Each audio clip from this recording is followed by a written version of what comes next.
Mirëmbrëma të gjithëve, mirë se erdhët në edicionin qendror të lajmeve këtu në ABC News. Unë jam Juli Krisafi. Pas Greqisë dhe Maqedonisë së Veriut, virusi i Nilit shfaqet edhe në Shqipëri. Rasti i parë është konfirmuar në qytetin e Korçës, ku një 72 vjeçar i prekur është nën kujdesin e mjekëve në spitalin rajonal. Sipas epidemiologëve, virusi transmetohet mes mushkonjave që shërbejnë si bartse nga zogj të infektuar tek njeriu, por nuk transmetohet nga një person i infektuar tek tjetri. Virusi i Nilit mund të shfaqë temperaturë të lartë, dhimbje koke dhe të vjella, por në raste të rënda mund të prek trurin dhe të shkaktojë edhe vdekjen. Në Shqipëri konfirmohet rasti i parë me virusin efet e Nilit. Pacienti është një 72 vjeçar nga qyteti i Korçës. I moshuari ndodhet nën kujdesin e mjekëve në spitalin rajonal të Korçës, ku po merr trajtimin e nevojshëm, ndërsa ndodhet në gjendje të rëndë shëndetësore. Sipas të dhënave të drejtanishme, mësohet se 72 vjeçari ka kaluar një pjesë të konsiderueshme të kohës në ambiente të gjelbërta të qytetit, ku dyshohet se është shpickuar nga një mushkonjë infektuar. Pas shfaqjes së simptomave dhe kryerjes së analizave laboratorike, rasti ka rezultuar pozitiv me virusin e Nilit perëndimor. Ndërkohë, sipas Ministrisë së Shëndetësisë, janë testuar rreth 30 mostra të rasteve të dyshuara për infeksion të Nilit perëndimor, të cilat kanë rezultuar negative. Por situata në Shqipëri vjen në një kohë kur virusi po qarkullon edhe në disa vende të rajonit dhe Evropës, si në Maqedoninë e Veriut, Greqi, Itali dhe Kosovë. Sipas ekspertëve të epidemiologjisë, efet e Nilit perëndimor është një sëmundje zoonotike që qarkullon kryesisht te zogjt dhe që prek sistemin nervor, por sëmundja kalon tek njerëzit nga pickimi i mushkonjave, ku disa prej tyre janë bartës të këtij infeksioni dhe nuk transmetohet nga njeriu tek njeriu. Sipas ekspertëve të shëndetësisë, shumica e personave të infektuar nuk shfaqin simptoma, ndërsa në rastet kur ato shfaqen mund të përfshin temperaturë, dhimbje koke, dhimbje muskujsh, të përzjera dhe të vjella.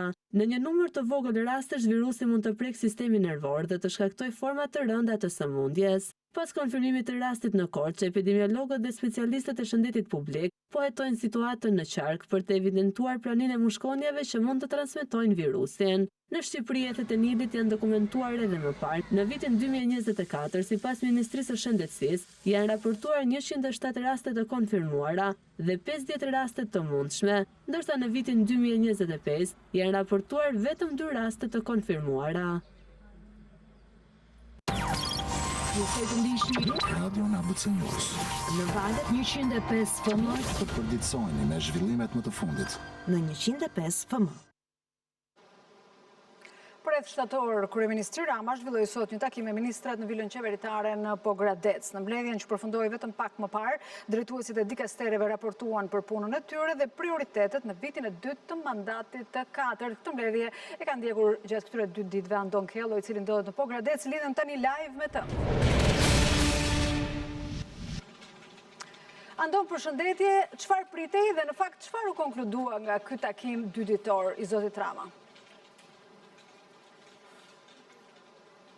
Pas takimeve intensive 2 ditore, njohur si ritrit i kryeministrit të Shqipërisë Edi Rama me drejtuesit politik Parti Socialiste, kabinetin qeveritar, por edhe drejtuesit më të lartë të administratës shtetërore, Edi Rama, në cilësinë e kryeministrit, ka dalë me një plan të ri, Shqipërinë sociale.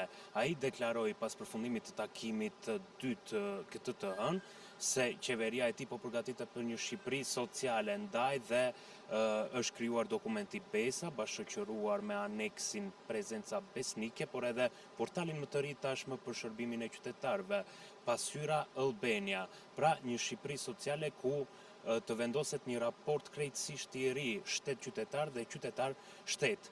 Në kuadër të kësaj projekti, iniciative mund ta konsiderojmë, Edi Rama paralajmëroi një sër nismash që do të prekin direkt qytetarin, duke filluar me strehimin apo kontrollin e çmimeve bazë të ushqimeve. Nga ana tjetër, ai ka folur edhe për protestën e bulevardit, si dhe ka dhënë edhe detaje për portalin më të ri Pasqyra Albania, ndërsa nga mbledhja me dyer të mbyllura, mësojmë se kryeministri i Shqipërisë Edi Rama po përgatitet gjithashtu për një rifreskim të administratës shtetërore, duke paralajmëruar drejtuesit më të lartë të administratës se secili prej atyre të cilët nuk kanë përmbushur objektivat e vendosura nga ministrit të cilat janë në varësi, atëherë do duhet të largohen dhe të japin rrugë rifreskimit. Për më tepër, ndjekim se çfarë ka deklaruar kryeministri Edi Rama në përfundim të takimit. Kemi po ashtu përcaktuar një sër piketash për çdo sektor. Jemi përqendruar shumë tek shëndetësia, jemi përqendruar shumë tek arsimi. Jemi përqendruar tek krijimi i një zinxhiri i cili do të jetë zinxhiri i Shqipërisë sociale. Sot një Shqipëri sociale është jo thjesht e rëndësishme sepse ka qenë gjithmonë, po fillon të bëhet e mundshme më shumë se deri më sot, sepse janë shtuar mundësitë. Një Shqipëri sociale në gjërat që lidhen drejt për drejt me cilësinë e jetës qytetarëve. Sot është më shumë se sa çfarë ishte në të shkuar në mbijetesa, sot është cilësia e jetës. Kemi folur për çmimet natyrisht. Kemi një plan për këtë. Jetojmë në një sistem ku nuk kemi asnjë eksperiencë, asnjë praktik të përcaktimit të çmimeve nga shteti, kjo është e pamundur, por kemi një plan për të bërë transparencë për qytetarin lidhur me çmimet e ushqimeve bazë. Andon, zoti Rama ka deklaruar që ka reflektuar, ndër të tjera, që ka reflektuar për protestat. Si do të reflektohet kjo në punën e qeverisë apo dhe të administratës? Për shembull, reforma në administrata ka të bëjë me protestat? Sipas teje gjithmonë. Vetë kryeministri i Shqipërisë Edi Rama e pranoi se gjithë kjo iniciative qeverisë tashme, lëvizja e fundit vjen prej protestës në bulevard, por e ka ndarë protestën në dy faza. Ai ka deklaruar se qeveria ka nxjerrë mangësi dhe mësime nga protesta e qershorit. Sipas kryeministrit, atëherë protesta ka qenë vërtet qytetare, ndërsa protestën në 2 muajt e fundit në Korrik Gusht e ka krahasuar me Partinë Demokratike, të cilin e ka konsideruar një opozitë e vetë azjesuar, duke i paralelizuar këto protestat të fundit me protestat që kryente më herët Partia Demokratike. Pra, vetë kryeministri ka pranuar se qasja e re e qeverisë është ndikuar nga protestat, por protesta e filluar në qershor, pasi ka pranuar se nga protest ka filluar edhe le ta themi për tu parë qasja e qytetarëve konkretisht ndaj administratës shtetërore. Në takimin me dyert të mbyllura janë evidentuar edhe raste konkrete se si qytetar të le ta themi të pakënaqur me administratën shtetërore kanë dalë në protestë pikërisht për të shprehur këtë shqetësim dhe këtë problem. Por kryeministri ka paralajmëruar gjithashtu se nuk është as pak i interesuar se si do të vijojë protesta në bulevard, ato mësime që u nxorën nga protesta do të çohen deri në fund me zgjidhje. Okej, Andon Kello, të falenderoj për raportimin direkt nga Pogradeci. Në rezidencën qeveritare pranë Pogradec, kryeministri priti edhe disa qytetarë që shkuan për t'i treguar shqetësimet e tyre. Nga pronat tek legalizimet, ata i thanë shefit të qeverisë se nuk kanë arritur të zgjidhin këto probleme ndër vite. Ndërsa Rama dëgjonte hallet e tyre në takim, ka qenë i pranishëm edhe bashkiaku i Pogradecit. Edi Rama po e nis vetë besën me qytetarët, edhe këtë të hënë rreth vilës qeveritare në Pogradec, shkuan disa qytetarë jo vetëm për të takuar Ramën, por në kërkim të zgjidhjes së problemeve të tyre. Ata nuk pritën deri në fund të takimit me kabinetin qeveritar, por Rama ndërpreu mbledhjen për t'i pritur. Në fund, qytetarët folën pozitivisht dhe thanë se kreu i qeverisë u premtoi zgjidhje të shpejtë për problemet e tyre. Kryesisht ato lidheshin me legalizimin e banesave apo letrat e pronave të tyre që prej vitesh nuk kanë arritur t'i marrin. Kisha një problem shumë që kam vite që e kërkoj për certifikatën e pronësisë dhe për një pronë tjetër që nuk marrë certifikatën e pronësisë dhe kryeministri më dëgjoi me shumë interesim dhe tha që do ta shikojë dhe do ta zgjidhë këtë problemi. Kërkesa ime ishte për shtëpinë në Yzberisht Tiranës. Kam qenë 2009 e kam marrë atje, edhe nuk e kam marrë akoma. Vetë të reparti ushtarak jam. E për të shenë lafën e tha mirë, për të këdim dhe ishte bëjë, kur ti mbaroj puna here, akoma më mirë do bëhet. Disa prej tyre shkuan me letra në dorë për të kërkuar zgjidhjet e kryeministri. Kemi probleme me shtëpinë, kemi 35 vjet në sherr me një komshi që na ka hyrë në pjesën tonë të shtëpisë. Bashkia e zvarrit, Korça jep urdhë të prishet, ai se prish. Për truallin dhe shtëpinë që kam patur. Atje se nuk e kam në letër. Përgjigjen mua mala që do të sqaroj me kryetarin e bashkisë. Në takim ishte i pranishëm dhe kryebashkiaku i Pogradecit, Ilir Xhakolli, ndërsa në vim do të duhet u përgjigjet qytetarëve që kanë pronën në këtë bashki. Këto ditë Rama ndërkohë prezantoi dhe platformën Pasqyr Albania, një dritare e re në të cilën qytetarët mund të kërkojnë zgjidhje të problemeve të tyre nga administrata shtetërore. Për të qenë sa më pranë zgjidhjes së problemeve të qytetarëve, qeveria do të krijojë platformën e re të quajtur Pasqyr Albania. Përmes saj, shqetësimet e njerëzve nga zyrat e administratës synohet të zgjidhen brenda 2 javësh. Platforma do të jetë ndarë në 2 seksione. Flamingo Mirror do të mbledh ankesat, ndërsa Radar do të mundsojë gjurmimin e tyre në kohë reale. Komunikimi me qytetarët është një nga porositë e veçanta të shefit të qeverisë për të zgjedhurit socialist, që po bëjnë analizat dhe përgatitjet për të nisur vitin e dytë të mandatit të kadrit politik. Nga dokumenti Besa në dorë të socialistëve tek Pasqyr Albania në dorë të qytetarëve, ishte ky dokumenti i ri që gjetën ministrat në ditën e dytë të takimeve të kryeministrit Edi Rama me socialistët. Kemi diskutuar edhe për pasqyrën unike, Pasqyr Albania. Pasqyr Albania do të jetë një platformë e re digjitale, projekti së cilës është gati për mënyrën e të funksionuarit. Kjo dritare e re digjitale do të funksionojë me 2 seksione. E para Flamingo Mirror ose pasqyra e flamingove, që duket se vjen si rezultati shqetësimeve të ngritura gjatë protestave në bulevard. Flamingo Mirror është platforma ku qytetarët do të mund të ngrenë shqetësimet e tyre dhe të raportojnë problematika të pazgjidhura nga administrata shtetërore. Edhe më parë qeveria socialiste ka hapur të tilla dritare, por Pasqyr Albania ka një dallim që mundsohet nga opsioni i dytë që quhet Radar. Kjo është dritare që u jep mundësinë qytetarëve që ngrenë shqetësimet e tyre në platformë ta gjurmojnë atë. Në Radar qytetari do të ndjek në kohë reale statusin e ankesës së tij. Gjurmimi nis brenda 48 orëve.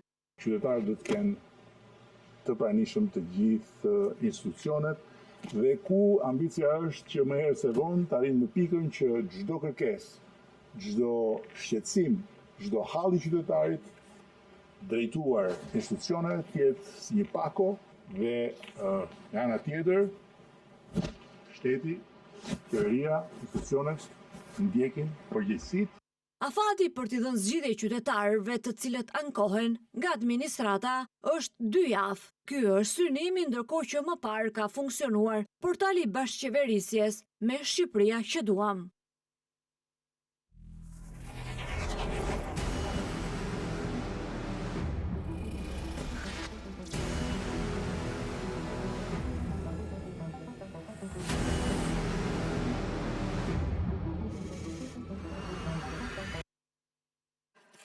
Ka hyrë në fuqi ligji i ri për policinë e shtetit, sipas ndryshimeve të miratuara në kuvend, drejtuesit vendor të policisë dhe shefat e komisariateve nuk do të zgjidhen me garë, por do të emërohen nga drejtori i përgjithshëm, ndërsa afati i rritjes në grad për oficerët e policisë shkurtohet nga 5 në 4 vjet. Prej kësaj të hënë me hyrjen në fuqi të ndryshimeve në ligjin për policinë e shtetit, drejtori i përgjithshëm i policisë do të ketë kompetencë të kryejë ndryshime në nivelin e drejtorive vendore dhe të komisariatëve. Mënyra e emërimit të drejtuesve të drejtorive vendore dhe komisariateve nuk do të jetë më me konkurs praktik, e ndjekur që prej vitit 2024, kjo kompetencë tashmë i rikthehet drejtorit të përgjithshëm të policisë së shtetit. Ndryshimet e miratuara në kuvend me 23 korrik përfshin gjithashtu rregulla të reja për sistemin e gradave, karrierën e efektivëve dhe organizimin e strukturave drejtuese të policisë së shtetit. Sipas ligjit të ri, afati për kalimin nga grada komisar në kryekomisar dhe nga kryekomisar në drejtues shkurtohet nga 5 në 4 vite. Në raste të veçanta, kryepolici mund të miratojë ngritje në grad edhe përpara afatit për efektiv që dallohen për akte heroike apo rezultate të larta në luftën kundër krimit. Një tjetër ndryshim lidhet me postin e drejtorit të përgjithshëm të policisë së shtetit pas përfundimit të detyrës. Ai do të jetë sërish në radhët e policisë me gradën drejtues i parë. Ai mund të vijojë karrierën në funksione të tjera, përfshirë role këshilluese apo akademike në Akademinë e Sigurisë. Një telefon celular që dyshohet se i përket Ramazan Rajës është kapur gjatë një kontrolli në qelit e burgut të Fushkrujës. Telefoni është dërguar prokurorisë posaçme për ekspertizë dhe për të zbuluar komunikimet e të dënuarit. Ramazan Raja është dënuar me 6 vite burg nga gjykata e posaçme për përfshirjen në atentatin ndaj ish-prokurorit Arjan Doj në 2019. Një aparatë celular që dyshohet se i përket Ramazan Rajës i dënuar me 9 vite burg u gjet gjatë kontrolleve në burgun e Fushkrujës këtë hënë. Kontrollet kanë nisur që prej mëngjesit dhe vijojnë ende me qëllim gjetjen e sendeve të tjera të paligjshme që mund të jenë futur brenda institucionit të ekzekutimit të vendimeve penale në favor të paraburgosurve ose të dënuarve. Aparati celulari është përcjell prokurorisë së posaçme në mënyrë që të ekspertohet në laboratorin digjital, fillimisht për të vërtetuar nëse celulari përket Ramazan Rajës, por dhe për të zbërthyer telefonatat apo bisedat që ai mund të ketë bërë me persona të ndryshëm. Ramazan Raja është dënuar nga gjykata e posaçme me 9 vite burgim, dënim i cili është reduktuar në 6 vite burg për shkak të gjykimit të shkurtuar. Ai u gjet fajtor për përfshirjen e tij në atentatin e 1 nëntorit të vitit 2019 në mbikalimin e Shkozetit ku mbeti i vrarë me armë zjarri Andi Maloku, ndërsa të plagosur ish prokurori Durrësit. Një herë është deputeti i Partisë Demokratike Arjan Doja, si dhe Aleksandër Laho, i njohur edhe si Rumi Shijakut. Ai gjithashtu është dënuar me 12 vite burg në mungesë nga drejtësia belge për trafik kokaine në kuadër të një grupi kriminal. Raja u arrestua në prill të vitit 2023 në një lokal në zonën e Fushkrujës, pasi ishte shpallur në kërkim.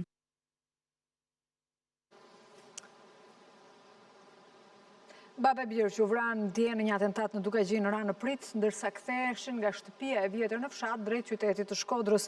2 persona qelluan me breshuri arme drejt mjetit të tyre duke i lënë të vdekur, ndërsa një tjetër u plagos. Mbi Babe Birë janë derdhur 50 plumba nga 2 armë të ndryshme. Hetuesi dyshojnë për ndonjë konflikt të vjetër ose hakmarrje pas divorcit të 57 vjeçarit 2 muaj më parë.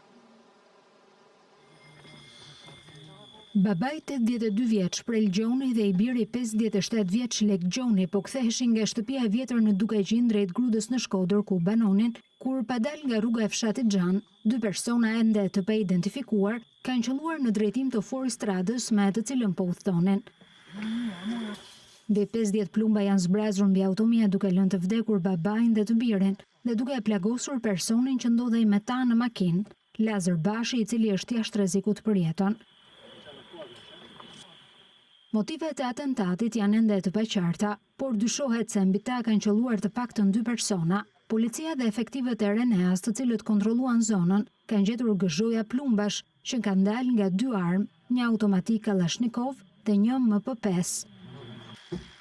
Të afërmit e viktimave i kanë thënë policisë se Prel dhe Lek Gjoni nuk kishin konflikte, megjithatë uniformat blu po hetojnë për ngjarje të vjetra. Kjo është një nga pistat e hetimit, ndërsa pista tjetër ka të bëjë me divorcin e Lek Gjonit, babai 4 fëmijëve, ndodhur disa muaj më parë. Lidhja e provave me autorët e ngjarjes mbetet e vështirë për shkak të terrenit të thyer malor, mungesës së sinjalit telefonik në zonë dhe mungesës së monitorimit me kamera sigurie të rrugëve. Ngjarja mendohet se ka ndodhur rreth orës 4 të pasdites së të dielës, ndërsa policia u njoftua për vrasjen në orën 5:20 pas një telefonate nga banorët e zonës. Për shkak të largësisë, në vend ngjarje efektivët mbërritën rreth orës 7, duke i dhënë autorëve kohë të mjaftueshme që të largohen pa lënë gjurmë. Një re në Malishev është shëlluar për vdekje me armë në banesën e saj, ndërsa bashorti i plagosur është dërguar në spital. Dyshohet se gruaja shtatzan është vrarë nga burri i saj që më pas ka tentuar të vrasë edhe veten. Krimi brenda familjes dyshohet të ketë ndodhur për motive xhelozie, ndërsa arma e vrasjes i përket babait të djalit. Një ngjarje e rëndë në orët e fundit të së dielës në Malishev ka tronditur vendin. Jetlira Foniqi, 25 vjeç, shtatzan, humbi jetën, ndërsa bashkëshorti i saj Egzon Bytyqi, 26 vjeç, mbeti i plagosur pas të shtënave me armë zjarje në dhomën e tyre të gjumit në fshatin Kërvasi. Sipas autoriteteve në Kosovë, efektivët mbritën menjëherë në vendngjarje ku gjetën çiftin e bashkëshortëve të plagosur. Të dy u dërguan fillimisht për ndihmë mjekësore në qendrën klinike universitare të Kosovës. Rreth orës 10 minuta pas mesnate, policia u njoftua nga spitali se gruaja kishte ndruar jetë si pasojë e plagëve të marra. Ndërkohë bashkëshorti i saj po merr trajtim mjekësor i intubuar. Policia ka gjetur dhe sekuestruar një armë zjarri e cila dyshohet se është përdorur gjatë ngjarjes, ndërsa mediat në Kosovë shkruajnë se arma e gjetur i përket babait të 26 vjeçarit. Sipas burimeve për ABC News, dyshimet për ngjarjen bien mbi bashkëshortin e 25 vjeçares, i cili pasi ka vrarë gruan ka plagosur edhe veten. Në vendngjarje ka mbritur edhe prokurori i shtetit, i cili ka urdhëruar nisjen e procedurave për veprën penale, vrasje e rëndë. Autoritetet vijojnë hetimet për të përcaktuar rrethanat e saktë të ngjarjes, dinamikën e të shtunave dhe motivin. Deri në këtë fazë nuk janë bërë publike të dhëna të tjera që do të mund të qartësonin se si ka ndodhur ngjarja brenda banesës. Gruaja 48 vjeçare që vrau të dielën të dashurën në Athinë para se të jepte fund jetës, tha në polici se ai kishte ndryshuar tërësisht sjelljen së fundit dhe ishte shndërruar në një njerëz të dhunshëm. Sipas dëshmisë së saj, ai largohej gjatë nga shtëpia dhe ai ishte divorcuar pasi kishte frikë prej tij. Të afërm të 45 vjeçares që u vra thanë se kjo kishte vendosur të jepte fund lidhjes me të dashurin për arsye xhelozie.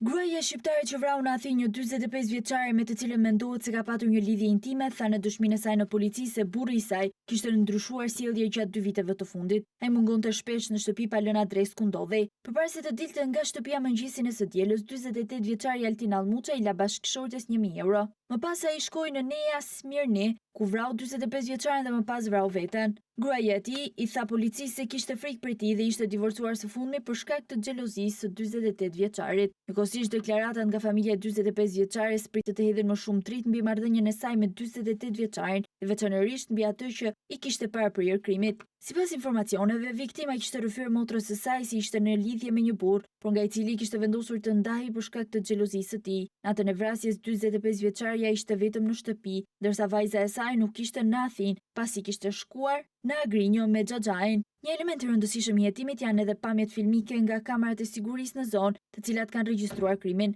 Altin Allmuça duket se ka pritur 45 vjeçaren jashtë shtëpisë së saj, kur ajo hapi derën dhe doli, ai e qolloi dhe më pas e drejtoi nga vetja pistoletën që e mbante pa leje. E kaluar e tij në Shqipëri po hetohet gjithashtu nga policia. 48 vjeçari kishte qenë me precedent penal në vendin e tij, pasi në vitin 2016 ishte arrestuar në Tiranë me akuzën e dhunimit të gruas së tij.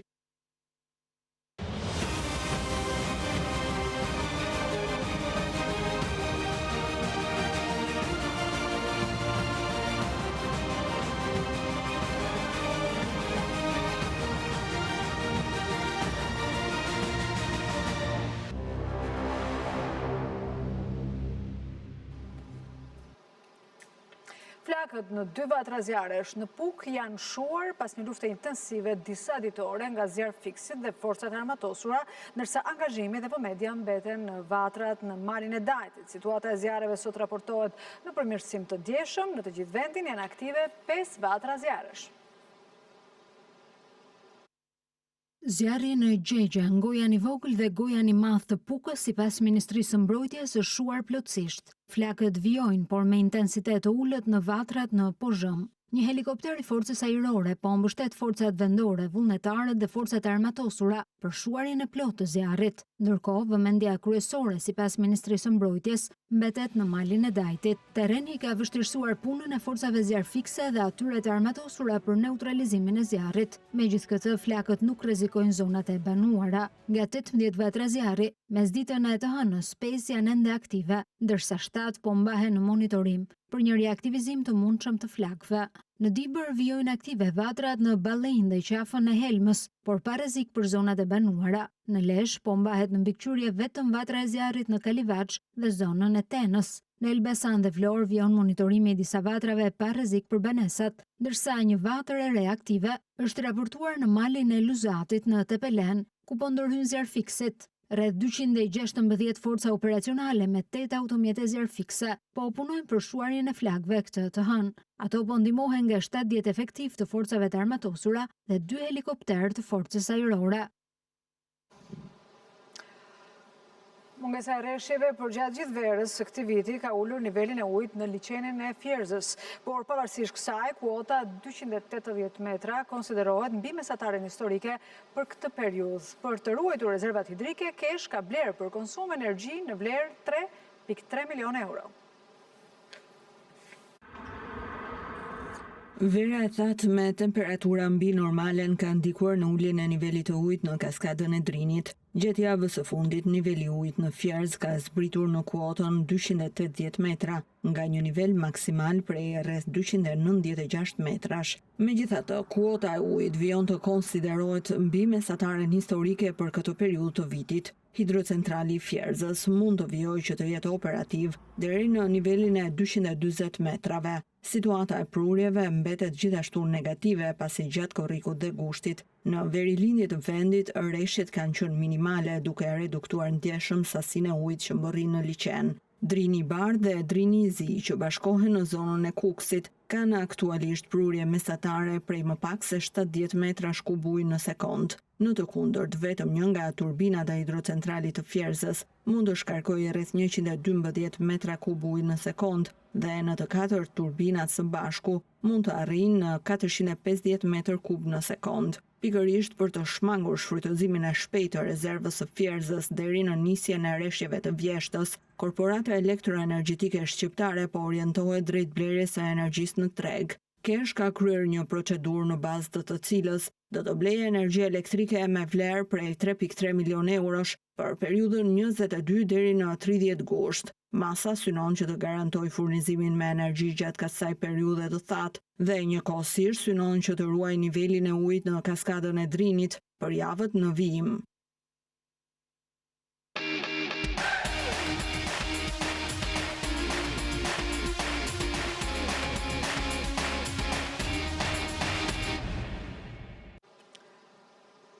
Shtonë të huaj që vinë në Shqipëri për të punuar, sipas të dhënave nga Instati, vitin e shkuar numri të huajve me leje qëndrimi në Shqipëri u rrit me 46%. Kryesojnë shtetasit nga Kosova, ndjekur nga indianat, italianat dhe filipinasit. Shqipëria po shndërrohet në një treg që po tërheq punonjës nga jashtë duke konfirmuar interesin jo vetëm për turizëm, por edhe për të punuar e jetuar. Të dhënat tregojnë një rritje të ndjeshme të numrit të shtetasve të huaj me leje qëndrimi, ku Evropa ka peshën kryesore, por një rritje është regjistruar sidomos nga vendet aziatike. Në fund të vitit të kaluar, në vend rezultonin 32.163 shtetas të huaj, ose 46.6% më tepër krahasuar me vitin 2024. Kosova dhe Italia vijojnë të jenë vendet me numrin më të madh të shtetasve me leje qëndrimi në Shqipëri.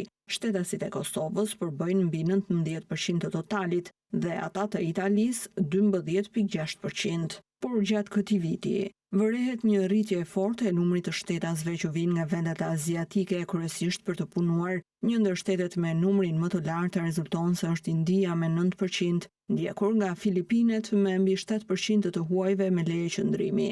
Punësimi është arsyeja kryesore për qëndrimin në Shqipëri, duke përbërë më shumë se 55% të lejeve i ndjekur nga bashkimi familjar apo studimet. Edhe aplikimet për leje qëndrimi janë rritur me mbi 43% gjatë vitit 2025, ku vetëm shtetasit nga India dhe Filipinet përbëjnë shifrën dominante. Të dhënat tregojnë një ndryshim të dukshëm në flukset migratore drejt Shqipërisë. Përveç shtetasve nga vendet fqinje dhe ato europiane, Shqipëria po tërheq gjithnjë më shumë fuqi punëtore nga Azia, duke reflektuar nevojat në rritje të tregut shqiptar të punës.